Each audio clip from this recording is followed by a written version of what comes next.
예수님의 두 번째 이름은 전능하신 하나님입니다. 예수님은 연약한 아기로 이 땅에 오셨죠. 예수님은 참된 인간이셨습니다. 또한 예수님은 전능하신 하나님이시죠. 예수님께서 전능하신 하나님이시기 때문에 예수님에게는 능치 못할 일이 없으십니다. 예수님께서 이렇게 말씀하셨어요. 믿는 자에게는 능히 하지 못할 일이 없느니라. 마가복음 9장 23절입니다. 예수께서 이르시되 할 수 있거든이 무슨 말이냐? 믿는 자에게는 능히 하지 못할 일이 없느니라 하시니. 아멘. 이 말씀을 믿으시죠? 아멘. 여러분, 이 말씀이 우리에게 얼마나 큰 용기와 담대함과 소망을 가져다 주는지 모르겠어요. 그러나 이 말씀을 오해하면 안 됩니다. 이 말씀을 오해해서 그래, 내가 예수님 믿으니까 이제는 능히 하지 못할 일이 없구나, 나에게는 불가능이 없어 라고 착각해서는 안 됩니다. 우리가 예수님을 믿기 때문에 전능자가 되는 것은 아니에요. 따라서 내가 예수님을 믿으니까 뭐든지 다 할 수 있다라는 생각을 가져서는 위험합니다. 또 예수님께서는 능히 하지 못할 일이 없다라고 하니까 그래, 우리가 예수님께 기도하면 내가 모든 것을 원하는 것을 이룰 수 있어 라고 생각하기도 쉽습니다. 그렇지 않습니다. 물론 예수님에게는 불가능이 없기 때문에 우리의 모든 필요를 주님께 구하죠. 하지만 예수님을 마치 요술 램프의 요정처럼 우리의 소원을 들어주시는 분으로 오해해서는 안 됩니다. 자, 그렇다면 예수님께서는 믿는 자에게는 능치 못할 일이 없다라는 이 말씀은 어떤 의미일까요? 그 말씀을 잘 이해하려면 오늘 말씀, 이사야 선지자를 통해서 예수님이 전능하신 하나님이시다라는 말씀을 이해할 때에 예수님의 말씀도 이해할 수가 있는 것입니다. 이제 예수님이 전능하신 하나님이시다라는 이 말씀의 의미를 자세히 살펴보도록 하겠습니다. 먼저 전능하신 하나님이라는 이 히브리어는요, 엘 깁보르입니다. 엘은 하나님의 뜻이죠. 엘, 하나님이라는 뜻이고요. 이 깁보르라는 단어는 전능자, 위대한 자, 영웅, 용사라는 뜻입니다. 그러니까 히브리어로 깁보르는 하나님의 전능하심을 나타내는 단어 중에 하나예요. 그러니까 깁보르가 이런 하나님의 전능하심을 나타낼 때, 전능하신 하나님을 할 때 우리는 한국말로 다 똑같이 전능하신 하나님이지만 히브리 성경에 보면은 그 단어가 조금씩 다릅니다. 근데 이사야에서는 깁보르라는 이 전능하심을 나타냈는데, 이 깁보르라는 이 전능하심에는 크게 두 가지의 의미가 들어 있습니다. 첫 번째는 창조자로서의 전능하심이에요. 두 번째는 모든 것을 이기시는 용사로서의 전능함입니다. 따라서 예수님께서 전능하신 하나님이시라라는 말씀은 예수님은 누구시라는 거예요? 예수님은 창조자이시다는 거고, 두 번째는 예수님은 모든 것을 이기시는 용사, 승리자라는 뜻입니다. 그래서 예수님이 전능하신 하나님이다라는 이름을 갖게 된 것이에요. 물어보겠습니다.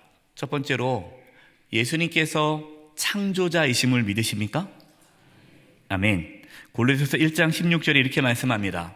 만물이 그에게서 창조되되, 여기서 그는 예수님이에요. 만물이 예수님에게서 창조되되 하늘과 땅에서 보이는 것들과 보이지 않는 것들과 혹은 왕권들이나 주권들이나 통치자들이나 권세들이나 만물이 다 그로 말미암아 예수님으로 말미암고 또 그를 예수님을 위하여 창조되었고. 예수님은 창조자시다. 모든 만물이 예수님으로부터 창조되었다. 또 모든 만물이 예수님을 위하여 창조되었다. 그래서 예수님이 전능하신 하나님이다라는 말씀이에요. 예수님께서 창조자이시기 때문에 모든 만물이 그 예수님 앞에 굴복하는 것입니다. 우리가 예수님을 주님이라고 부르잖아요. 주님이라고 부르는 이유가 예수님이 창조자이시기 때문에 나의 주인인 거예요. 창조주이시기 때문에 우리는 예수님께 굴복하는 것이죠. 두 번째로, 예수님은 모든 것을 이기시는 용사, 승리자이심을 믿으십니까? 아멘. 예수님은 승리자이시죠. 요한일서 3장 8절입니다. 죄를 짓는 자는 마귀에게 속하나니 마귀는 처음부터 범죄함이라. 하나님의 아들 예수님이 나타나신 것은 마귀의 일을 멸하려 하심이라. 아멘. 예수님께서는 전능하신 하나님이시다라는 건 용사라는 뜻이고요, 이기는 자, 승리하는 자라는 겁니다. 그럼 예수님께서 이 땅에 무엇과 싸워서 승리하셨다라는 겁니까? 마귀, 사탄과 싸워서 승리하셨다라는 거죠. 그러니까 예수님은 마귀를 멸하러 이 땅에 오신 용사, 승리자이시다라는 것입니다. 예수님은 사탄 마귀를 멸하실 뿐만 아니라 죄와 사망도 이기셨습니다. 디모데후서 1장 10절이에요. 이제는 우리 구주 그리스도 예수의 나타나심으로 말미암아, 그러니까 예수님의 나타나심으로 말미암아 나타났으니, 그러니까 예수님이 이 땅에 오심으로 무엇이 이루어졌습니까? 그는 사망을 패하시고, 예수님이 죽음을 패하시고 복음으로써 생명과 썩지 아니할 것을 드러내신지라. 아멘. 그 말씀을 요약하면요, 오늘 이사야 선지자를 통해서 예수님은 지난주에 기묘자 모사라는 말씀을 들었고요, 오늘 두 번째, 예수님은 전능하신 하나님이시다라는 그 전능하신 하나님의 의미 속에는 예수님은 창조자이시고 또 사탄 마귀를 멸하시고 죄와 사망을 멸하시는 승리자로 오신 용사이시다. 그래서 예수님은 전능하신 하나님이시다라는 말씀이에요. 예수님께서 이 땅에 오셔서 많은 일을 하셨잖아요. 여러분, 가만히 예수님의 사역을 보십시오. 예수님은요, 이 두 가지, 창조자로서 또 용사로서 이 땅에서 많은 일들을 하셨습니다. 그 대표적인 이적, 예수님이 창조자이시요 용사이심을, 구원자이심을 대표적으로 보여줬던 사건이요, 예수님이 가다라 지방에서 귀신 들린 자를 고쳐준 이적입니다. 이 사건을 좀 더 깊이 한번 생각해 보도록 하겠습니다. 예수님께서 날이 저무를 때에 제자들에게 이렇게 얘기합니다. 저 건너편, 저 갈릴리 바다 건너편 가다라 지방으로 가자라고 말씀합니다. 그 가다라 지방에 귀신 들린 자가 있는 거죠. 예수님은 거기 건너가자라고 말씀합니다. 그리고 배에 타시고 예수님은 주무세요. 근데 배가 가다가 폭풍을 만납니다. 예수님의 제자들은 대부분 어부고 뱃사공이에요. 아주 배를 잘 다룹니다. 그러나 이 폭풍은 도저히 감당할 수가 없는 거예요.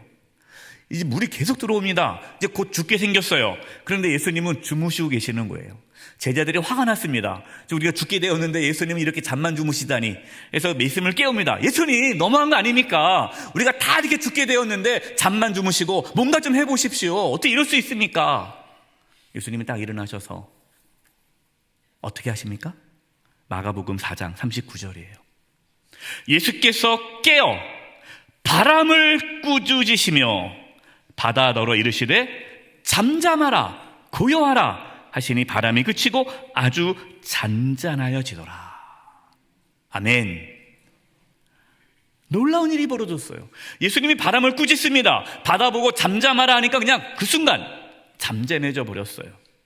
무엇을 지금 보여주는 겁니까? 예수님이 누구시라는 거예요?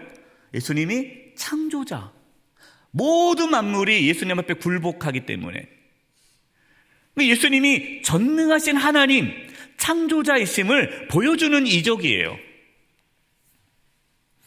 당시 사람들이 생각하기에 바다는요, 오직 신만이 다룰 수 있는 영역이라고 생각했습니다. 바다를 엄청 두려워했거든요.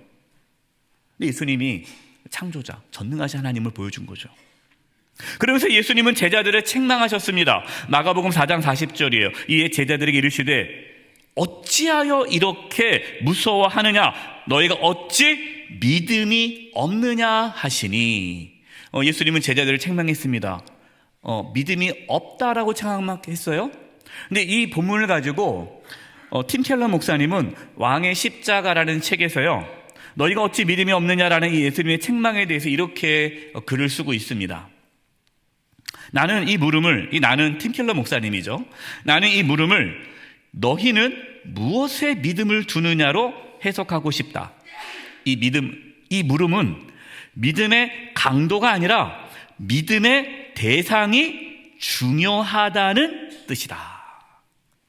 예수님께서 어찌 믿음이 없느냐라는 이 질문은 제자들에게 믿음이 있냐 없냐, 각자 제자들이 갖고 있는 믿음이 크냐 작냐라는 질문이 아니라 너희가 내가 누구인지 아직도 모르니? 나는 전능하신 하나님이야. 나는 창조자야. 네가 그걸 아직도 모르고 있구나. 우리가 예수님을 믿는데요, 도대체 우리가 예수님을 믿는다라는 게 뭘까요? 뭘 믿는 겁니까? 예수님의 존재를 믿는 겁니까? 우리는 예수님이 전능하신 하나님이심을 믿는 거예요. 만약에 제자들이 예수님이 전능하신 하나님이라는 걸 믿었다면 폭풍이 와도 두렵지 않겠죠. 왜? 예수님은 전능하신 하나님이니까, 창조자이시니까. 예수님이 배에 계시다는데 어떻게 이 배가 물에 빠질 수 있겠습니까? 근데 제자들에게는 예수님이 전능하신 하나님이라는 믿음이 없었던 거죠. 혹시 우리가 살아가면서 인생의 폭풍이 막 몰려올 때에 우리가 두려워하고 염려하고 근심하며 하나님 왜 나에게 이러한 어려움이 있어도 왜 가만두십니까? 라고 원망하고 있다면 혹시 우리는 예수님을 전능하신 하나님으로 믿지 못하고 있는 것은 아닌가? 우리 자신을 돌아봤으면 좋겠어요. 저 여러분에게 예수님이 전능하신 하나님이심을 믿을 수 있는 믿음이 있기를 바랍니다. 이제 예수님은 바다를 잠잠케 하셔서 가다라 지방으로 무소히 건너갔습니다. 가다라 지방에 딱 도착하자마자 귀신 들린 자가 쏜살같이 달려와서 예수님 앞에 무릎을 꿇으며 이렇게 고백합니다. 마가복음 5장 6절에서 8절이에요. 그가 멀리서 예수를 보고 달려와 절하며 큰 소리로 부르짖어 이르되 지극히 높으신 하나님의 아들 예수여, 나와 당신이 무슨 상관이 있나이까? 원하건대 하나님 앞에서 맹세하고 나를 괴롭히지 마옵소서 하니, 이는 예수께서 이미 그에게 이르시기를 더러운 귀신아 그에게서 나오라 하셨습니다. 아멘. 귀신은요, 예수님이 누군지 알았어요. 예수님이 전능하신 하나님의 아들이심을 알았습니다. 귀신은요, 예수님 앞에 무릎을 꿇었어요. 굴복했습니다. 그럼 사실 예수님과 마귀가 싸울 만한 상대가 안 돼요. 싸움이 안 됩니다.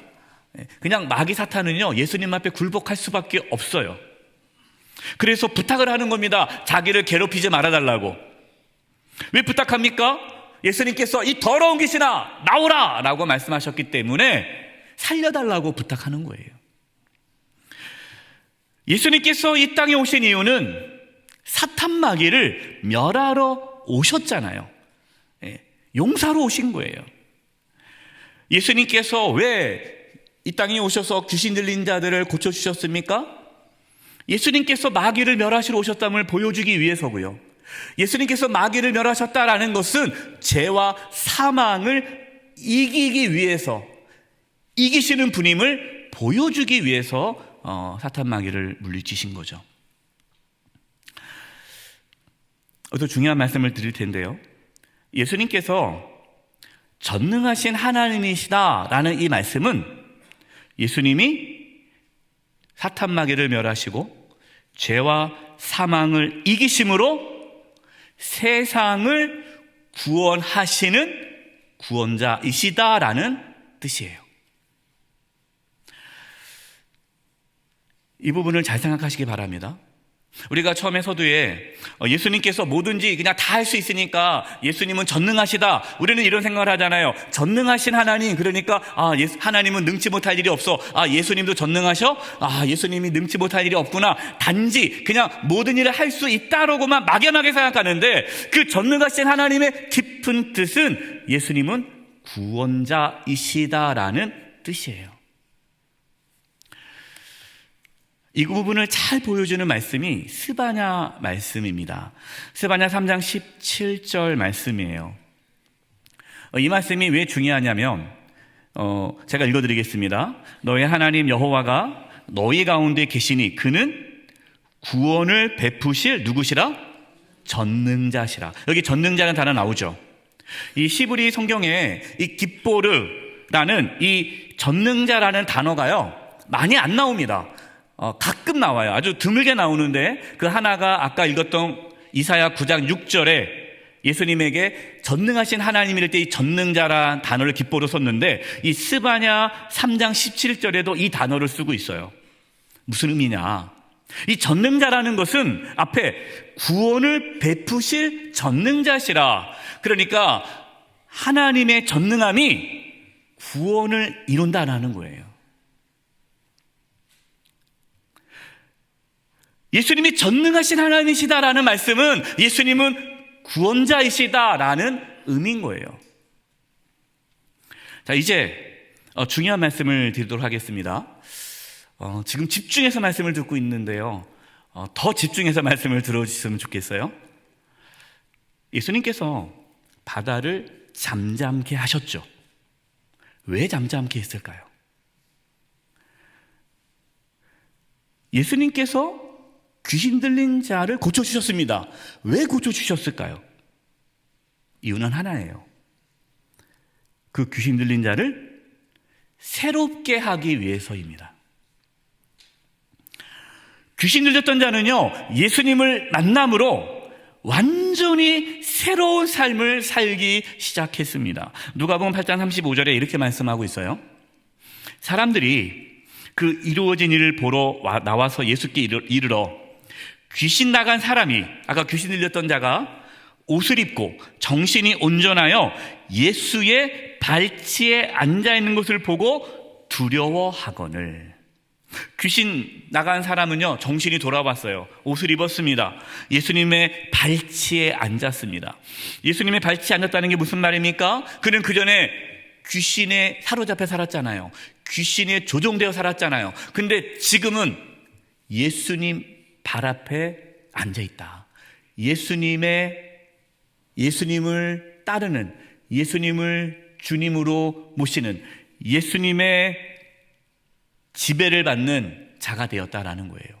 여러분, 이것이 새롭게 된 것이에요. 예수님께서 전능하신 하나님이시다라는 이 말씀은 예수님만이 세상을 새롭게 창조하심으로 모든 만물을 새롭게 하시는 구원자이시다라는 뜻입니다. 예수님이 우리를 구원하셨다라는 말은요, 예수님이 구원자라는 말이 그냥 단지 우리를 천국으로 보내는 분이 그 뜻이 아니에요. 그 구원이라는 말은요, 우리를 다시 새롭게 창조하셨다, 새로운 피조물로 만드셨다라는 뜻입니다. 그래서 요한계시록 21장 5절에 예수님에 대해서 이렇게 말씀하고 있어요. 보좌에 앉으신 이가 이르시되, 보좌에 앉으신 이는 예수님을 뜻합니다. 보라, 내가 만물을 새롭게 하노라 하시고 또 이르시되, 이 말을 진실하고 잠되니 기록하라 하시고. 왜 예수님께서 이 땅에 오셨을까요? 예수님께서 이 땅에 오신 이유는 뭡니까? 창조자로 오셨습니다. 용사로 오셨습니다. 예수님께서 이 땅에 오심으로 만물이 새롭게 되었습니다. 여러분, 이것이 구원이에요. 이 놀라운 예수님이 전능하신 하나님이라는 것을 놀랍게 표현한 성경 구절이 있습니다. 그것이 고린도후서 5장 17절이에요.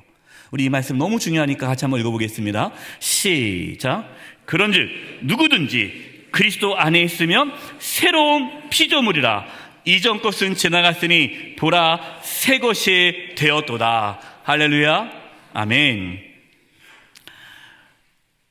예수님께서는 저와 여러분을 새로운 피조물로 만드시기 위해 전능하신 하나님으로 오셨다라는 말씀이에요. 예수님의 전능하심은요, 우리를 새롭게 변화시킵니다. 여러분, 이것이 예수님의 전능하심이에요. 예수님의 전능하심을 그냥 단순히 내가 원하는 것, 그거 소원 들어주는 그곳으로 예수님이 전능하시다라고 그렇게 너무나 낮게 예수님의 전능하심을 제한하지 마십시오. 예수님의 전능하심은 저와 여러분을 변화시키는 능력이에요. 이런 말이 있어요. 사람은 변하지 않는다. 사람은 고쳐 쓰지 않는다. 그래서 그러잖아요. 아유, 사람은 안 변해. 사람 고쳐 쓰는 거 아니야. 그냥 포기하고 살아. 그냥 살아. 틀린 말입니까? 맞는 말입니까? 맞는 말이에요. 사람은 안 변합니다. 사람 고쳐 쓰는 거 아닙니다. 왜 그럴까요? 사람은요, 스스로 변할 수가 없어요. 우리 살아봤잖아요. 2025년 처음 시작할 때 올해는 내가 이렇게 하겠다 했잖아요. 제대로 하신 게 있습니까? 거의 없어요. 예, 작심 3일이잖아요. 우리는 안 변해요. 우리에게는 변할 능력이 없습니다. 변화는 누가 일으키는 거예요? 전능하신 하나님이신 예수님만이 우리를 변화시킬 수 있습니다. 자, 그런데 예수님께서 어떻게 우리를 새로운 피조물로 만드셨을까요? 디도서 2장 14절입니다. 그가 우리를 대신하여 자신을 주심은 모든 불법에서 우리를 속량하시고 우리를 깨끗하게 하사 선한 일을 열심히 하는 자기 백성이 되게 하려 하심이라. 아멘. 예수님이 전능하신 하나님이라 했잖아요. 창조자라고 말씀하셨잖아요. 모든 것을 이기는 승리자라고 말씀을 하셨어요. 그럼 예수님께서 그 전능하신 하나님이신데 세상을 새롭게 하신다고 하셨는데 그 새롭게 하시는 방법이 뭐예요? 처음에 하나님께서 세상을 창조하셨을 때는 말씀으로 세상을 창조하셨죠. 그러나 예수님께서는 무엇으로 세상을 다시 새 창조하셨습니까? 십자가에서 자기의 피를 쏟아내심으로, 자기를 내어 주심으로 세상을 새롭게 창조하셨습니다. 여러분, 이것이 복음이에요. 어떠한 것으로 사람은 변하지 않습니다. 그러나 복음이 들어가면, 예수님을 만나면 그 예수 그리스도의 전능하심이 그 사람을 변화시키고 그 가정을 변화시키고 그 교회를 변화시키고 그 나라와 민족을 변화시키는 거예요. 이제 말씀을 마무리하겠습니다. 우리가 처음에 마가복음 9장 말씀을 드렸어요. 할 수 있거든이 무슨 말이냐? 믿는 자에게는 능히 하지 못할 일이 없느니라. 우리 이 말씀을 그냥 내가 원하는 대로, 그냥 내가 원하는 거 그냥 얻고 싶어가지고 믿습니다. 내가 원하는 거 이루어질 줄 믿습니다. 이렇게 우리가 하나님의 말씀을 이용하는데, 물론 어느 정도는 맞아요. 그러나 예수님께서 어떠한 상황에서 그 말씀을 하셨는지를 살펴봐야 됩니다. 여러분, 그 말씀의 배경에는요, 예수님이 자리에 계시지 않을 때에 귀신 들린 아들을 고치기 위해 한 아버지가 아들을 데리고 나오죠. 예수님이 계시지 않았어요. 그래서 제자들에게 이 귀신을 쫓아내달라고 부탁을 합니다. 제자들이 기도해요. 근데 귀신이 떠나가지가 않아요. 예수님께서 늦게 오셨습니다. 도대체 무슨 일이냐? 그때 이 아버지가 얘기하죠. 예수님, 할 수 있거든. 할 수 없으면 마시고요. 괜찮습니다. 할 수 있거든. 내 아들 귀신 들렸는데 고쳐주십시오. 그때 예수님께서 말씀하신 거예요. 할 수 있거든이 무슨 말이냐? 왜요? 예수님은 전능하신 하나님 아닙니까? 예수님 이 땅에 오신 이유는 귀신을 몰아내고 사탄 마귀를 몰아내시고 죄와 사망을 멸하시고 영원한 생명을 주러 오셨는데 할 수 있거든이 무슨 말이냐? 예수님은 전능하신 하나님이란 뜻이죠. 믿는 자에게는 능치 못할 일이 없다. 이 말씀 무슨 말이에요? 정말 예수님을 믿는다면 예수님 안에서 새로운 피조물로 살아가는 은혜가 있다라는 뜻이에요. 저는 이 말씀을 믿습니다. 저는 이 말씀을 믿습니다. 예수님이 전능하신 하나님을 믿습니다. 여러분, 포기하지 마십시오. 자신을 포기하지 마십시오. 나는 끝났어. 여러분, 우리는 끝나요. 하지만 예수님 안에 있으면 새로운 피조물이 됩니다. 예수님께서 저와 여러분을 완전히 새로운 하나님의 자녀로 세워 가실 것입니다. 예수님께서 우리의 자녀를 새로운 피조물로 만들어 가실 것입니다. 예수님께서 우리의 가정을, 우리 교회와 한국교회와 이 대한민국을 완전히 새롭게 변화시킬 것입니다. 그것이 예수님의 전능하신 능력이에요. 이 대림절 기간에 전능하신 하나님이신 그 예수님을 다시금 나의 주님으로 모심으로 이 놀라운 창조의, 새 창조의 은혜가 이루어지기를 주님의 이름으로 축원드립니다. 기도하겠습니다. 하나님 아버지, 저희는 변할 수 없습니다. 저에게는 아무런 능력이 없습니다. 그러나 예수님께서 전능하신 하나님이심을 믿습니다. 주여, 저희를, 저희의 자녀를, 저희의 가정을, 교회를, 이 대한민국을 변화시켜 주시옵소서. 새롭게 창조하여 주시옵소서. 이전 것은 지나갔으니 보라, 새 것이 되었도라는 이 말씀이 실제로 이루어지게 하여 주시옵소서. 예수님의 이름으로 기도드립니다. 아멘.